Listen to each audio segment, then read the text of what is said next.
In this guide, we're going to be going over how you can two-player split screen here in Marvel Rivals on both PS5 and Xbox. Before we do get into this guide, make sure to like the video and subscribe to the channel with all notifications on. It really does help the channel and lets us know that you want more content like this. We'd greatly appreciate it, and if at any point throughout this guide you did have any questions, just ask them down in the comment section below and we can help you out further. I'm going to be doing my best to reply to every single comment down there. Now, the reason I'm making this video is because I want to quickly answer some common questions that I've been getting in my comment section regarding whether you could play split screen here on Marvel Rivals on a PS5 or an Xbox or just really any console. But to get straight to the point, no, Marvel Rivals actually does not support split screen, and there's no split screen mode available on either console or PC at this time. So it doesn't matter if you're on a PS5 or on an Xbox, unfortunately you will not be able to play split screen.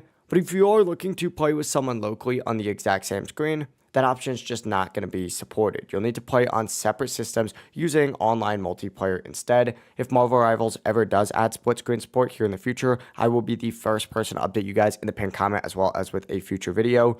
So stay tuned for that. But I really hope this video did help clear things up. These comments have been happening like nonstop. But if this guide did help, make sure to like the video and subscribe to the channel with all notifications on. It really does help the channel and lets us know that you want more content like this. We'd greatly appreciate it. And if at any point throughout this guide you did have any questions, just ask them down in the comment section below and we can help you out further. I'm going to be doing my best to reply to every single comment down there. Have a great rest of your day though. Peace.